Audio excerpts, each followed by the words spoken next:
আমি একটা খুব সহজেই ঝটপটা মানে চটপটা একটা রেসিপি আপনাদেরকে বানিয়ে আমি দেখাচ্ছি। এটা হচ্ছে নাস্তা, মানে খুব সহজেই বানানো যাবে। তো দেখুন আমি এটা ছোলার ডাল ভিজতে দিয়েছি। এই ছোলার ডালগুলো আমি মিক্সিং জারে নিয়ে নিলাম। তারপর দিয়েছি দেখুন বিউলির ডাল, সাদা বিউলির ডাল, এটাও আমি নিয়ে নেব। এরপর দিয়েছি দেখুন মুগের ডাল, মুগের ডালও ভিজিয়েছি। এটা আমি 4 ঘন্টা আগে ভিজিয়ে রেখেছিলাম। তো 3টে ডাল আমি একসঙ্গে মিক্সিং করে দিলাম।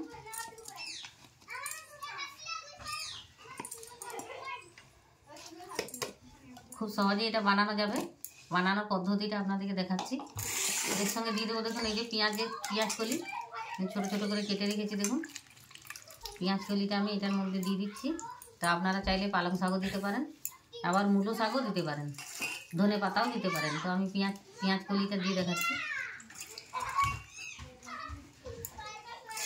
এর সঙ্গে দিয়ে দেবো কয়েকটা কাঁচা লঙ্কা আর আদা টুকরো, 1 ইঞ্চি আদা আর 6টা কাঁচা লঙ্কা একসঙ্গে আমি দিয়ে এটাকে পেস্ট করে নেব। এটা আমি ঢাকা দিয়ে রেখেছিলাম 10 মিনিট। তো 10 মিনিট পরে ফিরে এলাম আমি। তো আমি দিয়ে দিচ্ছি দেখুন নুন, স্বাদ মতো একটু নুন দিয়ে দিলাম আমি।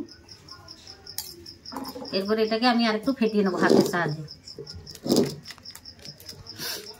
তো দেখুন আমি মেখে নিয়েছি। এবার আমি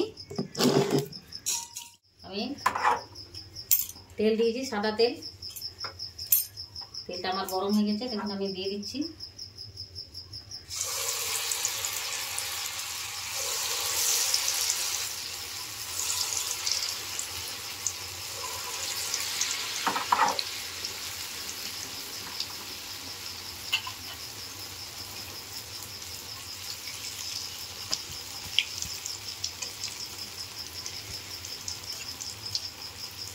দেখুন কি সুন্দর ফুলে উঠেছে।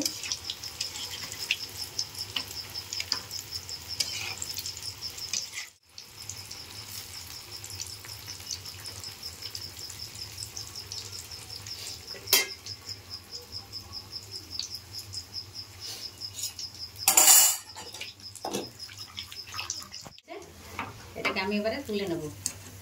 তো দেখুন কি সুন্দর পকোড়া হলো। আমি পকোড়া নাম দিলাম, আপনারা নামটা দিয়ে দিবেন। তা আমি সবগুলো ভেজে আপনাদেরকে দেখাচ্ছি।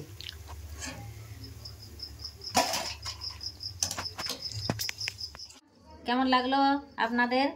যদি ভালো লাগে একটু শেয়ার করবেন, একটা কমেন্ট করে জানাবেন কেমন হয়েছে, আর একটা সাবস্ক্রাইব করবেন, আর আমাকে একটু সাপোর্ট করুন। আর আমার ভিডিওটা দেখার জন্য আপনাদের কাছে অনুরোধ রইল। আজকের মতো টাটা।